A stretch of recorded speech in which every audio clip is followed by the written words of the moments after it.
ये magnetic field due to current carrying circular coil है, ठीक है। और it is an application of magnetic field inside the conductor. ये किसका एप्लीकेशन है? Magnetic field inside the conductor. किसी भी कंडक्टर में कितना मैग्नेटिक फील्ड होता है डिफरेंट डिफरेंट कंडीशंस में। हमारे पास, हमें पता है 10th क्लास में हमें 3 कंडीशन करनी होती है। कितनी कंडीशन? 3। और ये 3 कंडीशन कौन कौन सी होती है? एक तो स्ट्रेट करंट कैरिंग कंडक्टर होता है, ठीक है। दूसरा हमारे पास होता है सोलेनॉइड। क्या होता है बेटा? सोलेनॉइड। और थर्ड होता है हमारे पास सर्कुलर कॉइल। क्या होता है? Circular coil. बात समझ में आ रही? ठीक है। तो आज जो हम करने वाले हैं, magnetic field due to a current carrying circular coil. कोई कंफ्यूजन तो नहीं? ठीक है। तो magnetic field due to current carrying circular coil, यानी अगर आपके पास कोई भी करंट कैरिंग सर्कुलर कॉइल है तो उसके अंदर कितना मैग्नेटिक फील्ड डेवलप होता है, we have to find out this. ठीक है, बात समझ में आ रही है? चलिए करते हैं। देख, हम जान चुके हैं कि किसी भी कंडक्टर में 3 टाइप से हम मैग्नेटिक फील्ड पैटर्न फाइंड करने की कोशिश करते हैं, हम करते हैं। ये कौन कौन से होते हैं? जब किसी भी कंडक्टर में एक स्ट्रेट करंट कैरिंग कंडक्टर होता है,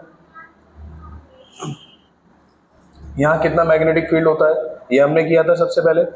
सेकंड नंबर का होता है, यानी इसको हम बोलते हैं स्ट्रेट करंट कैरिंग कंडक्टर। क्या बोलते हैं? Straight current carrying conductor. इसके बाद जो हमने सेकंड पैटर्न किया था, वो second pattern we have to follow out this, that is solenoid. हमने क्या किया था बेटा? सोलेनॉइड। क्या किया था बेटा? सोलेनॉइड। बात समझ में आ रही? ठीक है। तो हमने ये वाला पैटर्न कर लिया, हमने सोलेनॉइड कर लिया। आज जो हम करने वाले हैं वो करंट कैरिंग सर्कुलर कॉइल करने वाले हैं। क्या करने वाले हैं? Current carrying circular coil. यानी अगर मेरे पास कोई करंट कैरिंग सर्कुलर कॉइल है तो उसके अंदर मैग्नेटिक फील्ड कैसे प्रोड्यूस होता है, उसकी डायरेक्शन क्या होती है, और वो किन किन पैटर्न्स पे प्रोड्यूस होता है, किस किस पे डिपेंड करता है, वो हम करने वाले हैं। ठीक है। तो लेट अस कंसिडर, हमने कंसिडर किया कि मेरे पास एक इस तरीके से यहाँ पे एक बैटरी लगी हुई होगी,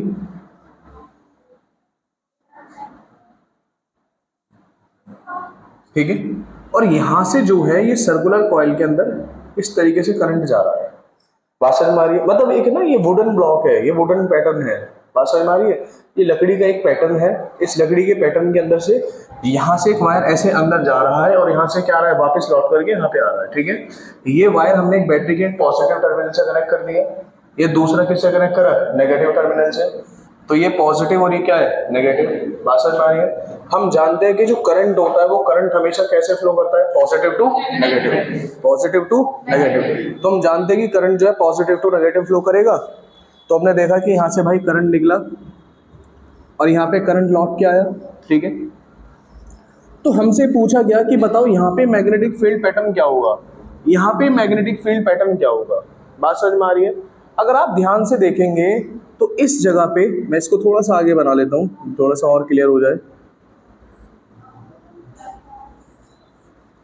अगर आप यहाँ पे देखेंगे तो इस मैग्नेटिक फील्ड वाले पोर्शन में से यहाँ पे ये कुछ इस तरीके से कंडक्टर बाहर आ रहा है, करंट। बात समझ में आ रही है? ये वाला पोर्शन यहाँ पे ऐसे बाहर आ रहा है, ये सर्कुलर कॉइल, ठीक है।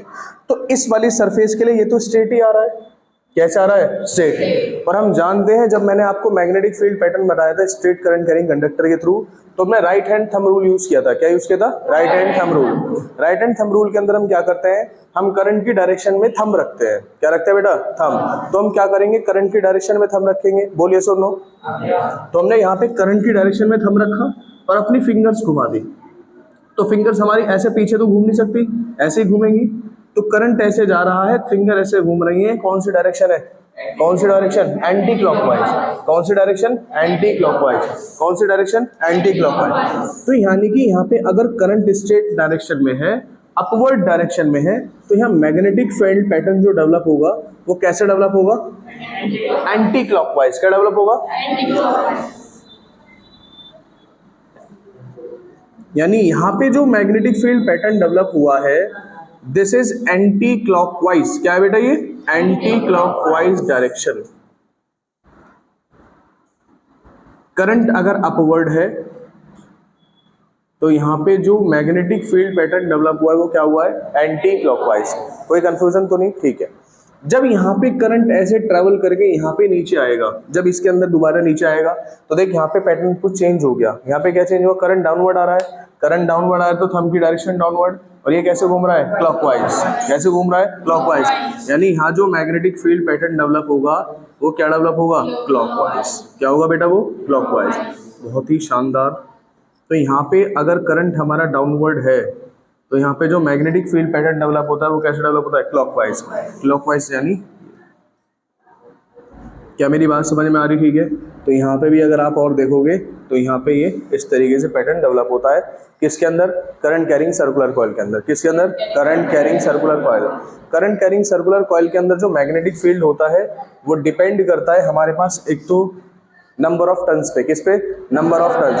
अच्छा मैंने आपको पहले ही बताया कि मैग्नेटिक फील्ड की यूनिट क्या होती है, टेस्ला। क्या होती है बेटा, tesla. We know that magnetic field की यूनिट क्या होती है, टेस्ला। ठीक है। तो आप मान के चलो अगर एक सिंगल टर्न था, फॉर अ सिंगल टर्न, मैंने कहा फॉर अ सिंगल टर्न, अगर आपके पास केवल एक टर्न है और मैग्नेटिक फील्ड यहां डेवलप हो रही है 2 टेस्ला। क्या होता है बेटा, 2 टेस्ला। मैंने आपको पहले बताया मैग्नेटिक फील्ड की यूनिट क्या होती है, टेस्ला। तो मैंने कहा अगर एक सिंगल टर्न है ऐसे तो मैग्नेटिक फील्ड डेवलप हो रहा है 2 टेस्ला। बात समझ में आ रही है। मैंने कहा if a current carrying circular coil have 25 turns, कितने टर्न्स हैं, 25। तो जो टोटल मैग्नेटिक फील्ड होगा ना वो कितना होगा, 2 इंटू 25 डेट इज 50 टेस्ला। कितना, 50 टेस्ला।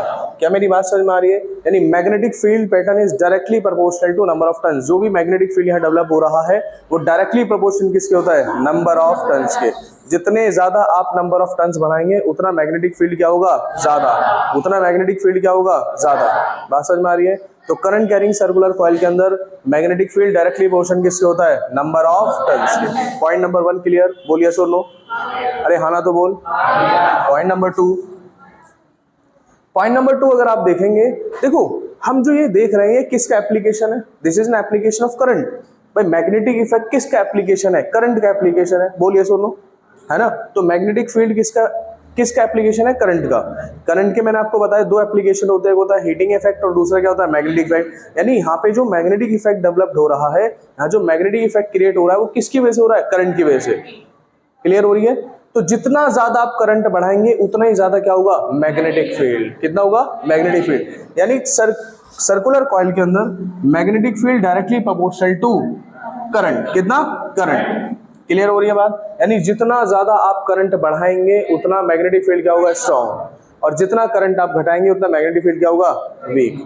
कोई कंफ्यूजन तो नहीं, ठीक है। लास्ट पॉइंट, ये जो मैग्नेटिक फील्ड होता है ये डिपेंड करता है रेडियस या फिर distance from the conductor. Distance from the conductor. देख ये कंडक्टर है, इस ये तो कंडक्टर है, ये वायर है, इसके पास जितना ज्यादा मैं क्लोज जाऊंगा, जैसे ये है, ये जितना डिस्टेंस में बढ़ाता चला जाऊंगा, जितना डिस्टेंस में, जैसे ये पॉइंट मैंने बोला ए, ये पॉइंट मैंने बोला बी, ये पॉइंट मैंने बोला सी, एक पॉइंट ए और एक बी और एक सी है। मैंने बोला बताओ किस पॉइंट पर मैग्नेटिक फील्ड सबसे ज्यादा हाई होगा। मेरा मैग्नेटिक फील्ड सबसे ज्यादा हाई कहाँ होगा, सी पे। कहां पर आई होगा, C. And the reason behind is that because magnetic field inversely proportional to distance from the conductor. जितना ज्यादा आप इस कंडक्टर से दूर जाएंगे उतना मैग्नेटिक फील्ड क्या होगा, वीक। और जितना आप कंडक्टर के पास जाएंगे, बात समझ में आ रही है, जितना पास जाऊंगा तो मैं आर क्या होगा, कम होगा। भाई मैं क्लोज जाऊंगा इसके तो डिस्टेंस फ्रॉम द कंडक्टर कम हुआ, और डिस्टेंस फ्रॉम द कंडक्टर अगर कम हुआ तो मैग्नेटिक फील्ड क्या होगा, हाई। कोई कंफ्यूजन तो नहीं। यानी magnetic field inversely proportional to क्या होता है बेटा, आर। कितना, आर। कोई कंफ्यूजन तो नहीं, ठीक है। तो करंट कैरिंग सर्कुलर कॉइल के अंदर हमने देखा जिधर से करंट आउटवर्ड होता है, बाहर की तरफ होता है, वहां मैग्नेटिक फील्ड पैटर्न कैसा होता है, एंटी क्लॉकवाइज। और जिधर की तरफ से एंटर करता है वो क्या होता है, क्लॉकवाइज। बात समझ में आ रही है। अगर मैं इसका मैग्नेटिक फील्ड अलग से बना दूं तो मैग्नेटिक फील्ड पैटर्न जो यहाँ डेवलप होता है करंट कैरिंग सर्कुलर कॉइल से, वो कुछ इस तरीके से मैग्नेटिक फील्ड डेवलप होता है। और ये आया हुआ क्वेश्चन है।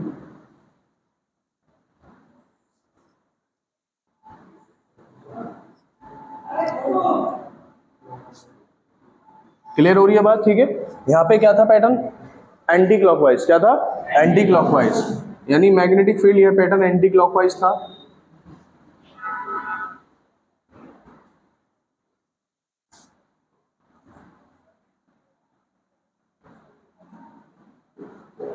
This is the magnetic field pattern. ये क्या है बेटा? Magnetic field pattern. क्लियर हो रही है बात? यानी अगर आपके पास करंट कैरिंग सर्कुलर लूप होगा तो आपका मैग्नेटिक फील्ड इस तरीके से फॉर्मेशन होगा। मैग्नेटिक फील्ड यहाँ पे किस चीज पे डिपेंड करेगा? नंबर ऑफ टर्न्स पे। किस पे? नंबर ऑफ टर्न्स डिपेंड करेगा करंट पे, और इनवर्स प्रोपोर्शन किसके होगा? आर के। किसके? आर। क्लियर हो रही है बात? ठीक है।